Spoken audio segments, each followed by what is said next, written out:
Wellness Wednesday. Welcome to Native Wellness Institute's Wellness Wednesday. We come every week. Nistu Nidaniko,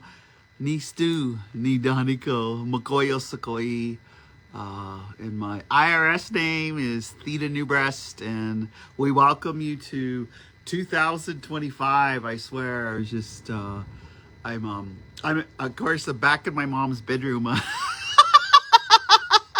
I think since March 2020, I had so many power hours in my this mom calls her bedroom.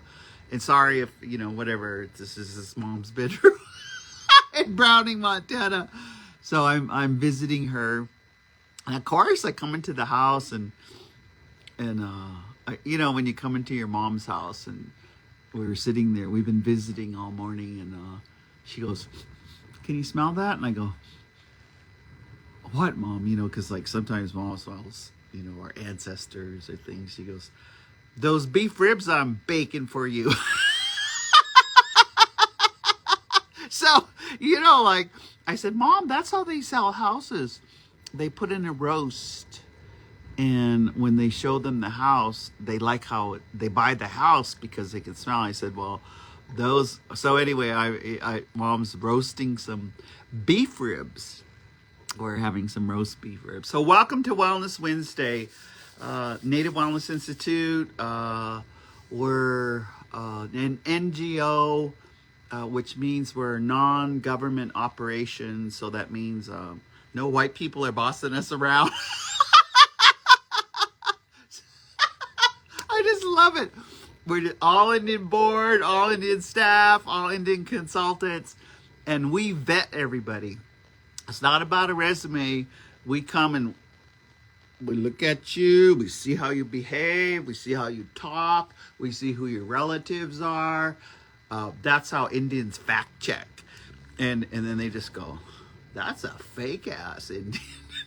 No, that one's a rural Indian. No. That one is becoming a rural Indian. They dress like their ancestors and not their oppressors. They still dress like their oppressed. What? Suit and tie, the tie that points where they really want you to look, eh? Anyway, welcome to Wellness Wednesday. I'm just feeling so happy. Headed to Edmonton tomorrow to see one of my nephews, Dr. Deb Pace's grandson, Ryan Crosschild, is presenting his research at the University of Alberta, along with some other social advocates. So I came today because, I'm at a point in life where, NWIs, man, we're hitting the road. We've already hit it. We've already got all of our hotels and all of our spaces, and we're doing healthy relationships, training of trainers in a couple of weeks. I'm hitting the road to ally and coordinate with Bates. I'm going to be working with April McGill on the 28th. She serves all of the 18-year-old to 29-year-olds in San Francisco with the San Francisco District, Native American District. The 29th, Monique is going to do body work on us, and we're looking at how we could bring, and this is all mental health, how we're going to bring healing into with the body work. Either, not like you got to go to someone, but with Monique, she likes doing exercises so she can teach everyone to work on their backs, work on, if there's painful areas, or where she always works on me. Because I'm oldest child, I carry all my stress right here, so she takes it all out. And anyway, we're doing that the 29th, and then the 30th, I do see my one-on-ones at the clinics, because I'm the female consultant, and I work with a lot of women in Two Spirits, so I'll be seeing one-on-ones. And then we have a talking circle in the afternoon from 1 to 3. You're welcome to come. It's on Cap Street in San Francisco. Then, all the Bates, the Bay Area American Indian Two Spirit Society, all their good stuff. They're having an honoring on the 30th. The drag show, I think, on the 31st. And then the big powwow. We got like 5,000 people coming to, it's kind of, it's across from Alcatraz, eh? On the land, though. You won't be dancing on the water, but it feels like you're dancing on the water. About 5,000 people coming for Bates. And, you know, hats off to Angel and Randy there. You know, there's just so many really good things happening. Hats off to April Miguel and the work that she's doing in the city of San Francisco. They have a district, and in that district, it's kind of like a little res, you know. They really support because all the Indian families live there. So welcome to Wellness Wednesday. I'm just visiting, you know. I've been doing this. Me and Mike Duncan were visiting. I guess we've been doing this for over 4 years. And we come on for an hour, and it's a spontaneous dialogue that's positive, productive, and proactive. So I just coming to you, but I don't want to be like on a serious note. And I think it's humorous because I was just visiting with Mom. I said, Mom, I've been thinking about this topic since, you know, we're going to have like an incoming president, and they might be halting a peace treaty at Gaza. The 6 planets are aligning, and tomorrow night 7 planets. You know, where we have all this shifting, and so part of my topic of wellness, because our mission at Native Wellness Institute is to keep the teachings of our ancestors alive. So anything that umbrellas and falls under the teachings of the ancestors alive, we do on this Wellness Wednesday, and also with our training. If you go to our Facebook site, we have all of our trainings listed. We're going to Hawaii in March. We'll be at Barbie's Village in February. We have in person, but we also have, and this is important because a lot of us we can't go to all those places. So we have online, which is much more reasonable. And this is the topic I want to talk.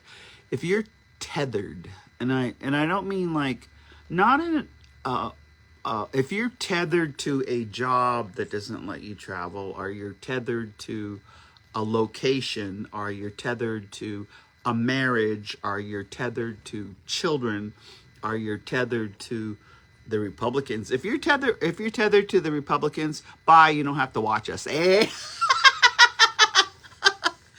Just get off. No, I'm teasing. We're trying to put our hand halfway across the table. And but what are we tethered to? And these tetherings, you know, tethering, it's an invisible tether. You know, like we might be tethered to an ideology. We might be tethered to a mindset. We might be tethered to our cultural ceremonies. We might be tethered to our language. We might be tethered to a certain way of dancing. We might be tethered to, you know, it's kind of like, remember in the 70s when everyone wanted to be Lakota? Which, that's fine if you're Lakota, but right now, if you ain't Lakota, then you shouldn't be singing their songs and doing their ceremonies, right? But sometimes, there's such pain when you've just been totally colonized and you don't know jack. And so you listen to John Trudell, or you listen to Thomas Banyaka, or you tether to an ideology of what is a good Indian. A good Indian. And is it an American Indian, or is it a Métis, or is it you know, but there's tetherings. But in the 70s it was pretty cool because everybody tried to be Lakota. They even moved there. I remember people were still moving in, you know. Even Kevin Costner tried to be Lakota, eh? Everybody was coming to Rapid City and heading to Rosebud. You know, they were heading to Oglala. They were heading to, you know, Eagle Butte. They were just, you know, and even in Montana, Fort Peck, they were trying to be Assiniboine. They were all trying to, you know, and then it's, so what, this being tethered. In 2025, we should really map out for our wellness, what are we tethered to? What are, because like, the definition of insanity is doing the same thing over and over and expecting certain results. What are we tethered to that doesn't bring us calmness and serenity and wellness? Are we tethered to something?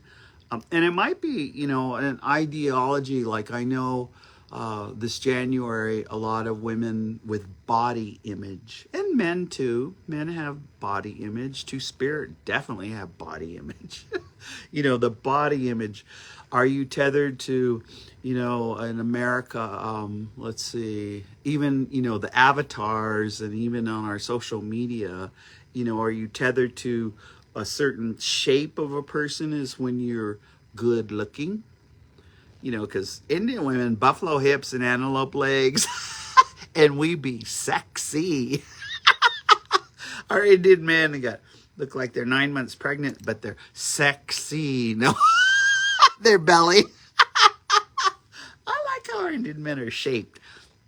But when you can't get to the business down there, sometimes, you got to lose a little weight. If your belt buckle, when you put your belt buckle on, if your belt buckle goes like this because your belly's too big, maybe you should say, what am I tethered to? Because we all love food. We love Indian food. We were laughing about what some people's handle is or what their branding is, like what is your branding, spam? What is your branding? Fried bologna? Or is your branding 2 pieces of big fried bread with any kind of meat in between? That's my, so we have to kind of look at, if we drink a bunch of Coca-Cola or, if we do all these kind of things, and they're good stuff. I love them. We love them. We love fried bologna sandwiches. We love eggs. And now, some Indians be bitching about how much a dozen of eggs cost right now. It's funny, but what are these images? What do we eat? Because now, let's see, my one Hopi friend, she calls fry bread die bread. Because if you eat fry bread, you die earlier. Then I was thinking about that. Yeah, how many Navajos that eat big old beautiful tasting fry bread, and how many Apaches that big old fry bread, how many of them live past 60? Whoa, then you're talking serious. Because if you're tethered to fry bread, and you could be tethered to, there's bread, did you know sourdough bread has no sugar? And you can eat a lot of sourdough bread, and it's not bad for the Indian body. And we're not talking about non-natives and others. We're talking about Indian bodies, Indian metabolism, Indian guts, Indian esophagus, Indian taste buds. I guess I can smell those ribs right now. So why am I talking about food? Because I want to be eating my mom's ribs. Anyway, let's pull it back for a moment and talk about being tethered. I was just, and I can only tell a personal story.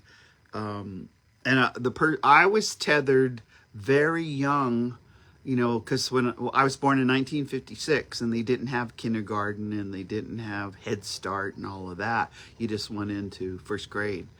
But I realized I was tethered because at 4 years old, my mother is a Cut Bank boarding school survivor, still alive in the other room, 86, working on 87. And my father died and perished because he was at mission. He was at a boarding school, and he ran away, and he went to the Browning High School, but he left that too because he got tuberculosis. And when he was a teenager, he was sent to Susan Sanitarium for tuberculosis. And they used to call it, when you died of it, it was called consumption. They died of consumption. So so I was tethered to, I was raised by, them, my parents, and then I had 4 grandparents. And they were all born like in 1900, 1909, Ahwatukee, let's see, I think she was born right around 1907. And then they were all born in these four grandparents, so I was raised by them. But then I was just thinking about, around us, Rita and Jim, Spotted Eagle, Old Lady Swims Under. We had all of the, Aunt Annie, Caffro, bullshit. I could go into who was around us. And then, everyone where we lived was called Slickfoot. So because like when my older brother drowned in what is called Cooper Lake now, all of the Slickfoots came and brought their horses and their wagons, and they searched for his body and were able to find it because he ran away from boarding school and he drowned in Cooper Lake. So I was tethered to, I'm just, sharing some story with you. I was raised by two parents who wanted me to get educated. And so I was thinking, but what kind of education? Was it, American education? What are you tethered to? Was it American history education?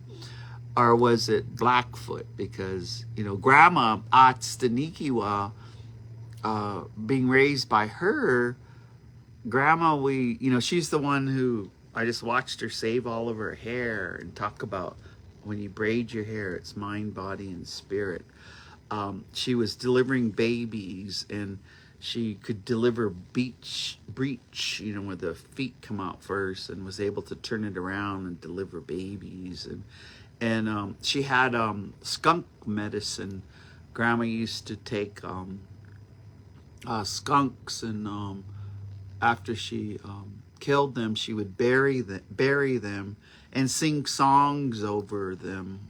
And when she was singing to this medicine, because a lot of this medicine came from that fat, so when she unearthed them, she used the fat, and she made all of these remedies for that they would cure anything of the skin. And she just did all these, so she was always cooking something. Like there was always something on the stove, and Grandma was, and she was making medicines to give to people. And I think about it now because sometimes whenever I was, and knock on wood, see this big old wood head, knock on wood, I haven't been sick, but everybody's had RSV, pneumonia, all, and knock on wood, I haven't been sick, but I was taking Grandma's remedies lately. And not only, so what are we being tethered to this education? Very young, and I was just talking to Mom because she was teaching me how to read. There wasn't school, but she knew I needed to learn how to read. So she started teaching me to read at 4. Whew. And I just realized that because of that, my greatest pleasure, and this might sound weird, because I do social media, and I do like movies. I've been trying to get into movies again, but I love to read, and I love to be educated. That's why I'm going to drive up to Edmonton tomorrow. It's my happy time before I start traveling for work, and I'm going to hear the speeches from 9. It's at the University of Alberta about their research. I love to read and learn, and listen to people's research and their life experience. And so that if you're tethered to, because I was just thinking, when I grew up in the 50s and the 60s, the tethering to education was not there. The dropout rate on our reservation was 50%, didn't even graduate from high school. So somewhere in the 70s and now the 80s and the 90s and the 2000s, we got tethered to Western education. We got tethered to, like right now, it's so exciting. It's so exciting because we have all of these PhDs, all of these master's level. Some say, I got 2 masters, I got 3 masters, 3 PhDs, and then in my mind, I think, well, does that mean you're more colonized? Was it more indigenous masters? Because at Red Crow College, they're formulated, and that's, Dr. Deb Pace is my friend, but my hat's off to Deb Pace because she's been working with them for years, and now that they got this brand new school, it looks like a spaceship. You guys should come to Standoff. But they're designing a Blackfoot psychology degree, 4 years. A Blackfoot, with our value systems and with our knowledge and using our language but it is also in coordination, and there's a relationship with psychology as we know it. And anyway, I was just thinking, wow, what if I was 18 years old and I could go back in time? I would just go to Red Crow College and get that 4-year degree in psychology, but with the Blackfoot teachings.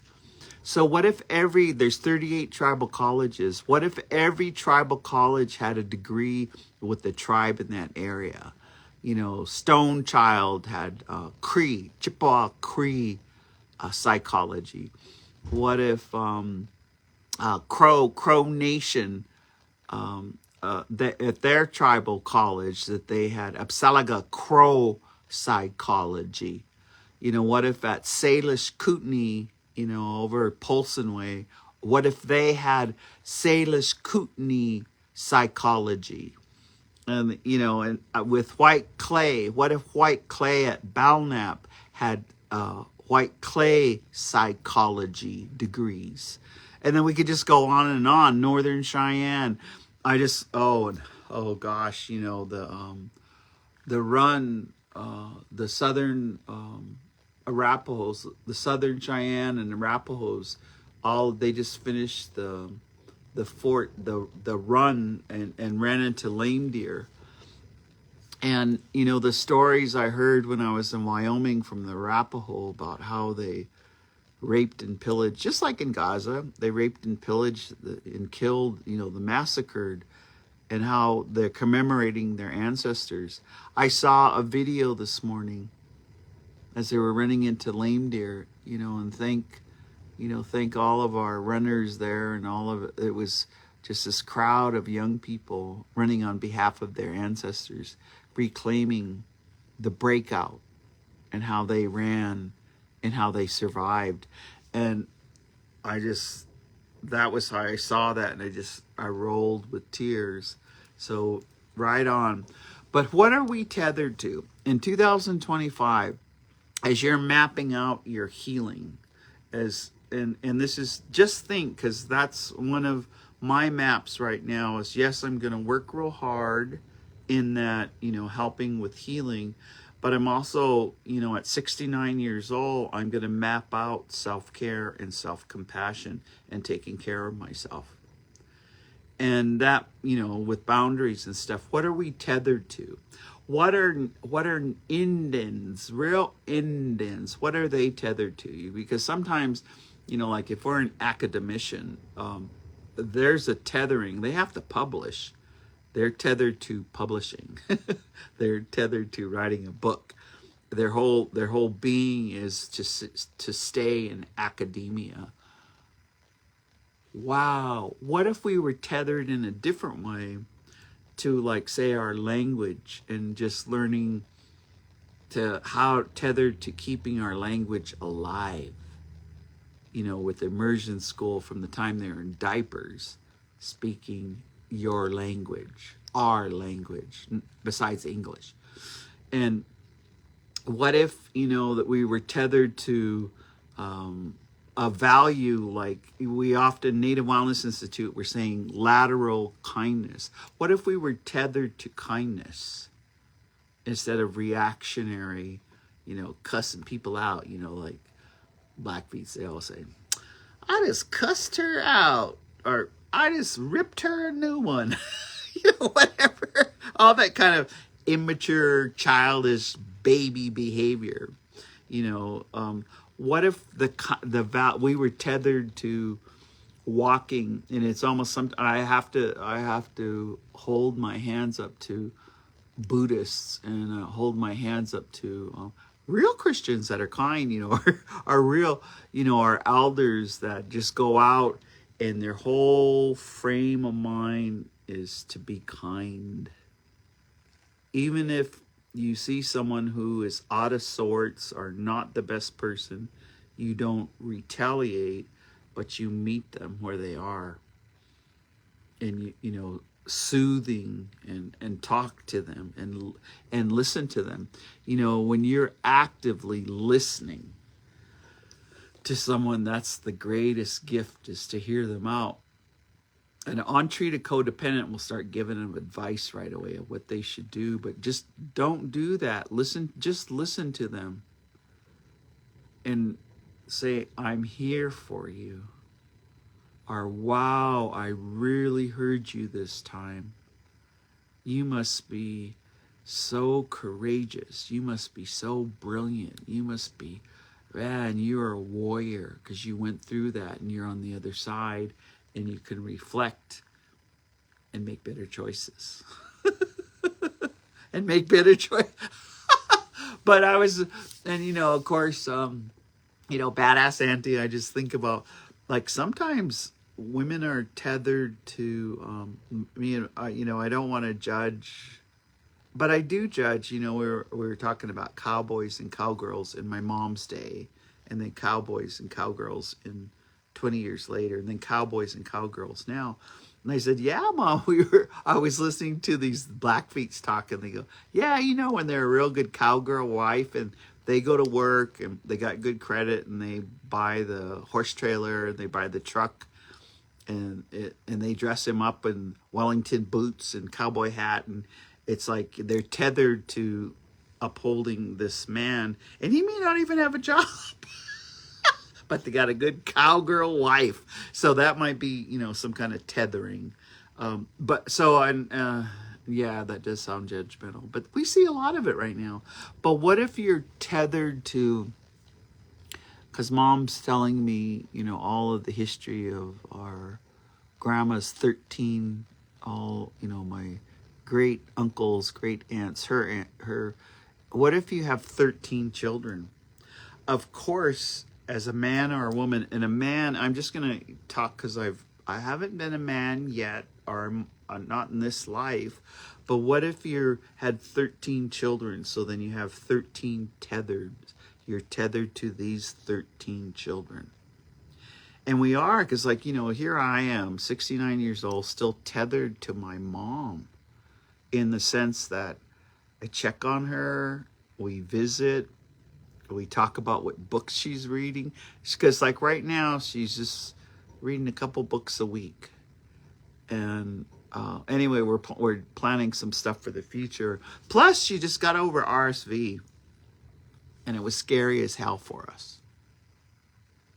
It was scary as hell, because when your parents are older and they get sick, it's just scary as hell, because you always have to be anticipatory grief, and you have to think about it, about walking with them through this effort. And then there's always that thought, because with this RSV, there was one episode where she could have died. And I now, I think about it now, and here she is in there, put all her plants up. She's just redecorating her house and roasting ribs, and I guess I cry because, when she first got the RSV, it was really scary. And Mom is not, public with her ailments. So she didn't want it, out there. And she took care of it. And I was just, so this tethering, let's come back to, what if our tethering is children? What if you're tethered to a child who's incarcerated? What if you're tethered to a child who died of their addiction and you're raising their children? What if you're tethered to someone who's just moved out and has got a job and learning how to pay their own rent and how to put groceries, how to make sure they pay the light bill, this adult stuff? There's a tethering. And so, or that tethering is, sometimes you help but it's not running in front of the child, saving them all the time. That you're allowing them. And I was listening to a mother this morning. We were visiting for about an hour, and I just love it, and it's, I won't name names. She just said, when I leave this earth, I want them to be independent so that they can totally take care of themselves. And so that, as a parent, when you see your children thriving, 40, 50, 60 years old, and, even with our mother, she raised us to be independent.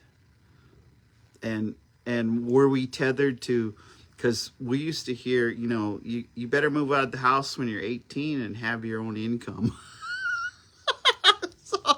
So that tethered to education. So, I mean, I think about that. An oldest child, so I had a babysitting ring when I was younger. I worked for Berkeley Neighborhood Berkeley Hood Neighbor. It was a civil, it was in Berkeley, and I'd learned so much about civil law, but I was 14 to 17 working there. And then from there, just hopped in, just worked, because somehow I was tethered to, I had heard in our family, you need to be independent and move out when you're 18. But us Indians, we're so crazy. They just have them all living in the house, or living in the basement. We were over Deb Paint one time. We were over there with Affiliated, and we were doing a Gona and an exercise, and what broke apart their native world and what will put it back together. And it was kind of interesting because a lot of the participants, when they did the circle, what would break it apart, they kept putting basement warrior. And this is a few years ago, and so I finally said, I'm sorry, I don't know what a basement warrior is. Why is that breaking apart the Mandan, Hidatsa, and Arikara? And they said, it's the 40-some-year-old son that lives in the basement. But the mom still does the laundry and still cooks and still tries to, hook them up or so. But they're the basement warrior. And I thought, wow, is that how we disenfranchised our men? Letting them live in the basement, So this tethering. But what if your children? So I want to talk about a happy story. One of my best friends from college, she's from the San Carlos Apache Reservation, and I saw her children, and I check on the daughter because the daughter is a lawyer, and she was a journalist, and then she became a lawyer, and her comfort level is not to talk. We will talk, but her comfort level, and she's a lawyer, mind you. So I just say, hey, I'm thinking about you. How's it going? Ooh, she just writes out like a book, several paragraphs. Her one daughter has, she's a pianist, and she studied in Japan, so she can speak Japanese. But this was her check-in. She said her father is Navajo, and she can pick up language because she can speak Japanese, she can speak English, but she's been learning, and now she can speak proficient Navajo to visit with her Navajo father. And now when they're together, they only speak Navajo. And so I was just listening, and I reminded her, I said, remember when your mom was dying, and her mom died of this, this cancer, this GI tract cancer. I said, remember your mom was trying to teach her when she was a baby Apache. And then I just heard her saying, okay, that's next. We're going to learn. She's going to just pick up languages. She's going to learn Apache. And then the next daughter's, still in high school. And then she went to the next daughter, and she's a wrestler and a cheerleader. And then and then her and her husband are just doing so well. But there's still that tethering. We're always tethered to our children. And then if we decided don't feel bad if you decide, because like, we have a lot of childless cat ladies now, childless dog ladies, we have a lot of our young people who are choosing not to have children. And so Native Wellness Institute, we're hearing these stories. They choose not to have children because in their mind they're going to have nieces and nephews, just like on Res Dogs. They're going to have nieces and nephews, and part of them choosing is because they're breaking a cycle. They're breaking a cycle of where they are not going to have children because they're not sure of the world that they're going to be in. They're going to invest all of their skills, all of their energy, all of their prayers in their nieces and nephews, or they're going to adopt. And so tethering, so that's one thing that we can be tethered to, is our children. What else in wellness? Because we might have to cut some. So then, I was just thinking about, I've been having these 2-hour conversations, just checking in with everybody. And she's a social justice advocate.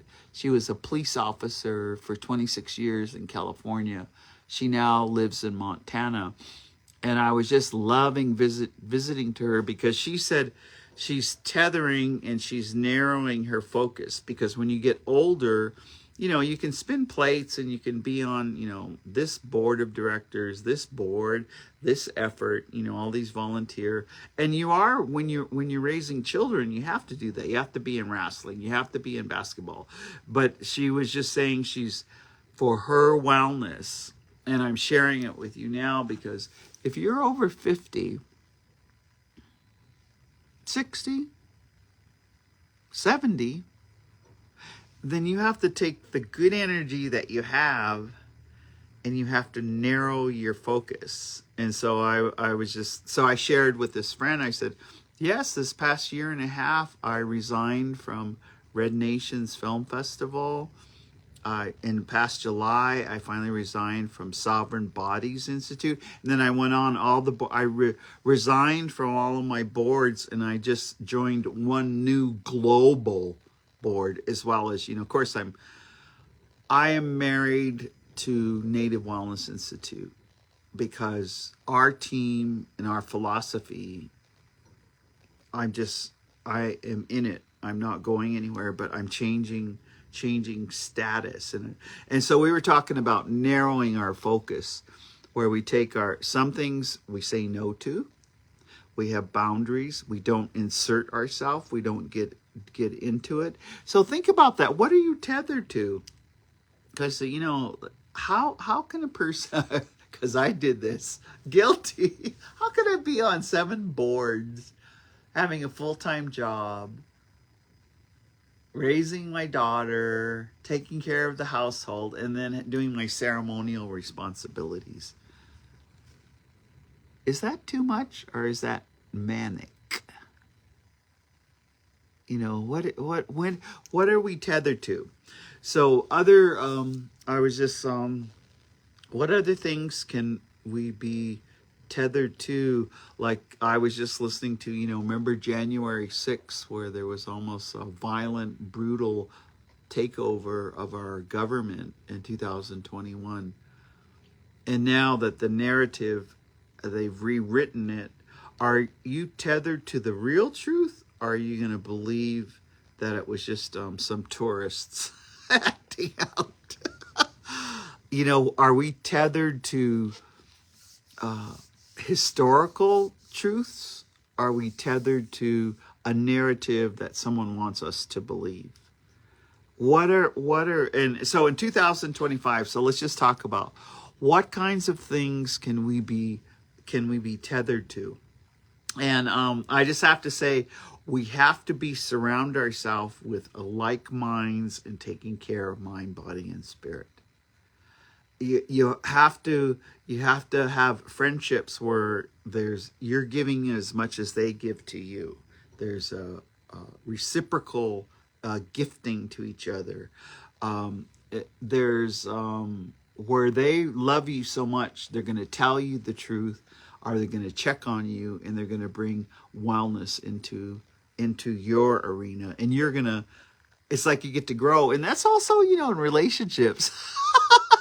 we were we were we're gonna raffle a date with Badass Auntie in the future, but it's not a date like a romantic date. It's where I get to go on a date with you and you tell me about your relationship problems and I'm going to give you advice. I was laughing because, you know, like you hear some relationships and you say, oh, hell no, you better leave that loser. Or, oh, that sounds like a project. You should don't need to take that project on. You know, giving Badass Auntie advice, but it's around humor. But in what are we going to tether ourselves to? Let's talk about, you know, gosh, and I don't know why, because I'm smelling this baked ribs in here. When you say, I say, you say, we say, we're going to lower our sugar content. We could be tethered to that. So what about doing it in balance? It isn't just like where you cut everything off that has sugar. You do, you know, low gluten. You do where there is just a little bit of sugar, not a lot of sugar. And you see this people when they take, you know, real Coke and do Diet Coke, or real Pepsi and they do Diet Pepsi. But think about, flip the coin and think about, you know, honey, things that have honey, things that have stevia, things that have natural, you know, natural fruit, those kinds of things where you aren't depriving yourself of the sugar because, whoa, I was just, you know, I went to some ceremonies over the holiday season. And again, I'm overwhelmed with legs cut off and toes cut off and fingers cut off, and that's acceptable. And that's the reality of some of our relatives. And who knows, you know, that's, you know, are we tethered to keeping our A1C below 7? Are we tethered to keeping our A1C below 6? Are we tethered to doing things? Let's, you know, I was talk about I had so many conversations lately around anxiety. Can we tether ourselves to doing what will help deal with the anxiety? A mindset, you know, even one of the tricks, old Indian tricks to change your mindset is to sing. And you can sing along with the radio, you can sing a ceremonial song, but just to sing. And I was just thinking, because once you start to sing, you're changing the whole, making your own song, soothing yourself like a lullaby. What if, you know, to deal with anxiety, you have to talk it out? And boy, I see this a lot. That's why we have to like vent. You have to have safe places where you can vent the anxiety out. And when you talk it out, when you pray it out, you let it go, you know, to dealing with anxiety. The other is, you know, just what are the breathing techniques, you know, whenever, you know, the tapping, starting to use the tapping, starting to use the Reiki. Ooh, that feels so good. Starting to, you know, breathe in 4, hold it for 4, breathe in your nose for 4, hold it for 4, breathe it out for 4.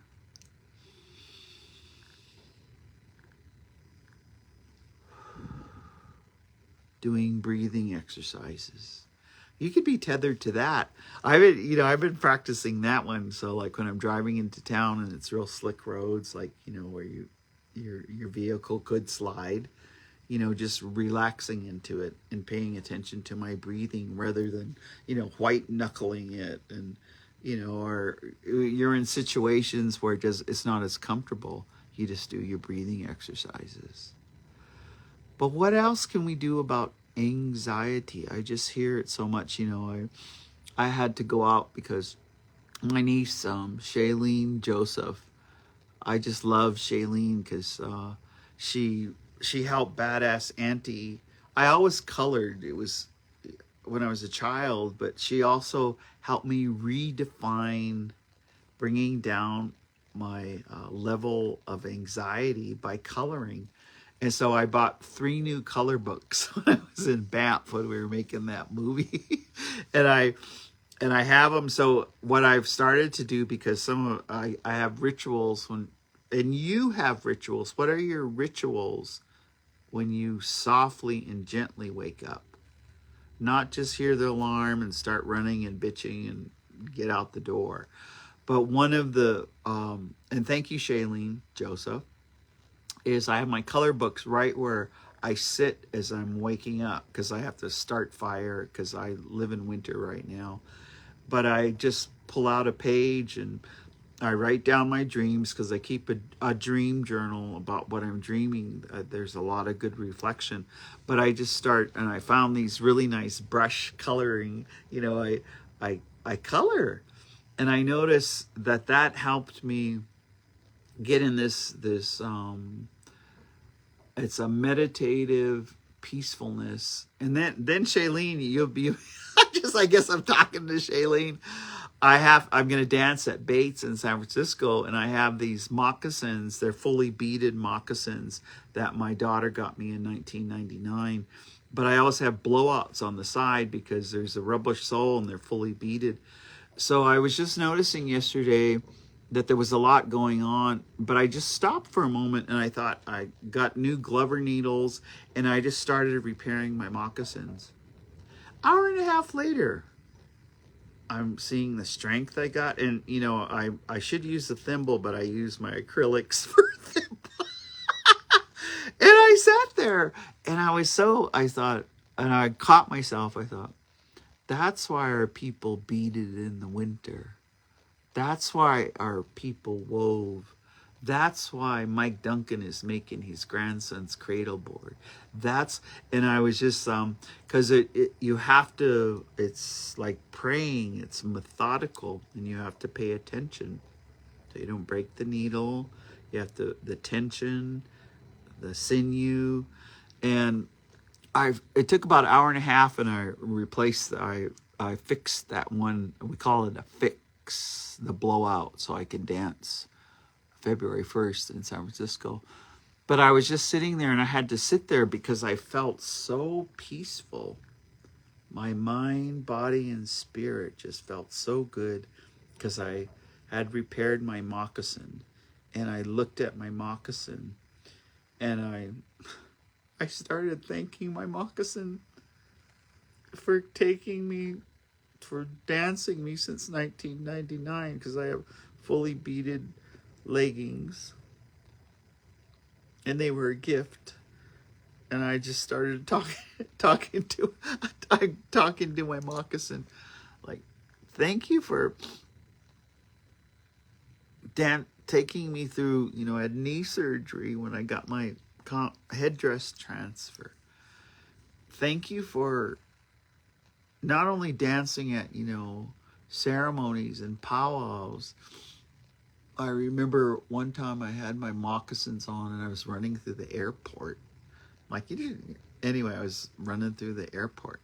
I just started thanking my moccasins, and I started remembering all these times when it protected my feet, when it made me feel good. Or whenever you're putting on your moccasins, and you putting them on and tying them, putting on your leggings, I just started saying, Ishtabatapi. Thank you, no Gaikimokit, no Gospelmokit. And so as I was repairing it, and then of course, it feels better if you smudge your dance regalia. Smudge it. And I smudged it, and I was sitting there and I thought, sheesh, all you have to do if you have anxiety is smudge. all you have to do is light a smudge. Get in a quiet space and light a smudge. And so anyway, the other moccasins, because I'm traveling, I'm flying to San Francisco on the 27th. And so I need to have this other moccasin. I said, I better just this is proactive thinking. I don't have a blowout, but I could see in the moccasin, if I stitched it now, it would be good, maybe all summer. Anyway, this is my plan. It's just my little, and I thought, wow, that felt so good. Then I thought, should I, maybe I need to start sewing again. I remember sewing all my Sundance dresses, and I gave them to Leon Rattler, and he put them on the pole, and that was like a thank you, because that was a chapter of my life all. But maybe I'm supposed to make, what am I supposed to do with making new stuff? And that's why I'm here too, because hopefully my sister's Lori has always sewed for me. Anyway, we're negotiating on some stuff. Because I only like to wear stuff that Lori Newbreast sews. I do good other stuff, but I was just thinking, because my sister's hands, when you sew and bead and your hands, it takes a toll on your hands. So let's just all say a prayer for all of our Indian women and our Two-Spirit and our men, that make things, that when we make things either for ourselves or to give away, what a good feeling that we can do that. So what else in 2025 are you tethering yourself to? What plans? I mean, you can go to our Facebook page, or you can go to www.nativewellness.com. Come to one of our events.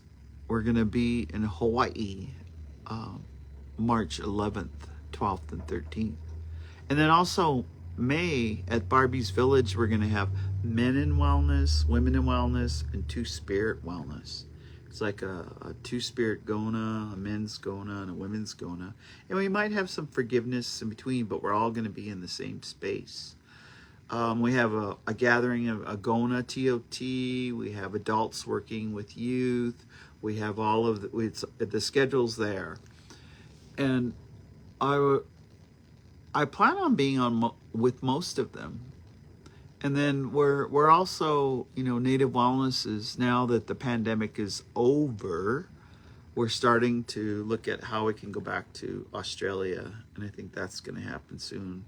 How we can go back to New Zealand and maybe to the South Americas and across Canada. We're just, that's part of our wellness planning as a team. But let's in our final minutes here. Are you tethered to a person that maybe you need to cut the tethering? Are we defining the tethering? And tethering is it might be an invisible. It's just where they're in your thinking or they're in your heart. Maybe it's time to make new friends. Our elder Maytalo always encouraged us to make new friends, and you have a long life, because if you only have one set of friends, when they all leave, you'll leave too. So she was always saying, every 5 years, make new friends.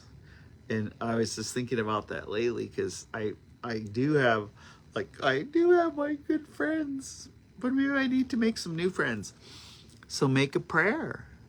Go to places. Let me make a new friend. And Napi, let me make a new friend. Or you may have thought you may have known someone, but you might become real friends, where there's trust and there's intimacy, and where there's goodness between you. So that might be something to become tethered to. Other things, in 2025, and this is, I hear people, that are recycling, that are shopping at organic groceries, that are doing gardening. You might become tethered to growing your own food. You might become tethered to just buying from local people who grow their own food. In our tribe right now, we've really we got re-tethered to everyone's hunting and fishing. So everyone's hunting and eating wild meat, and everyone's fishing and getting like my one nephew. He's they get ling. In ling, we call it the poor. It kind of looks like a long eel, and there's a lot in the lake where I live. Ling, we call it the poor man's lobster because the meat actually tastes like lobster. And I just found out that what they Doug was just telling me that they use the little smelt, and I was going, oh my God, I go to Dillingham so that they can fry me up some smelt. I just love smelt, and you're using it for bait? I go, it's got really good meat. And anyway, he says they use the little smelt. And I said, yeah, I haven't had ling in a while, so I was thinking, well, maybe I should try fishing, or I want a net. I'm the kind of, I just want to put a net in and take out the ling, and I'll throw the other ones back and eat that poor man's lobster. Anyway, you might be tethered to that. Tethered to only eating organic bananas, organic apples, organic, not milk, because the bird flu is going around. Anyway, we might be tethered to, I guess I'll end because it's MLK, Martin Luther King's month, where we pay attention to.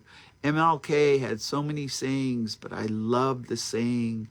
One of my favorite is he used to always say, I am so overwhelmed, I got so many things to do that I don't know how I'd get through it if I didn't pray for 2 hours every day. But what if you're tethered to praying if you're washing the dishes? What if you're tethered to praying while you're fishing? What if you're tethered to praying while you're hunting and singing hunting songs? What if you're tethered to even, if you hunt at the grocery store, that you're going up and down the aisles, and wherever you see, you pray for them. Because like Indians that are immature and still got issues, a-holes that pretend they don't see you, they're still in trauma. But when you see them, just say, hello, how you doing? How's your family? Really good to see you, and say a prayer for them. Be tethered, praying for everybody, no matter how they behave. And that's a good way. And I think that'll end us this Wellness Wednesday. Welcome to Native Wellness Institute's Wellness Wednesday. I'm feeling in a really good spot. I'm in my Betty Cooper, Skiptadaki, Yellow Flower Woman, 86 going on 87. I'm going to go eat some ribs with my mama. And meet my sister. I love my sister. I love all my siblings. I love all my, 40-some first cousins and second cousins. But today I'm going to enjoy my sister. And tomorrow I'm driving up. If any of you guys are, at Fort McLeod, Calgary, and I'm going to be in Edmonton at Ryan Crosschild's research speech at the University of Alberta on Friday.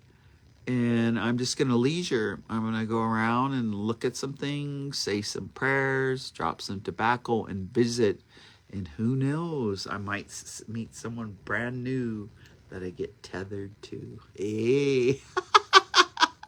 Or might not. I love just having a relationship with the Creator right now. That's the greatest relationship. Is to be a maker of you, who watches you all your life. So until I see you next Wednesday, Mokoyo Sukoi, Native Wellness Institute. We have a whole team. We're here, positive, productive, and proactive. And come join us at Barbie's Village, February 11th. We'll see you next Wednesday.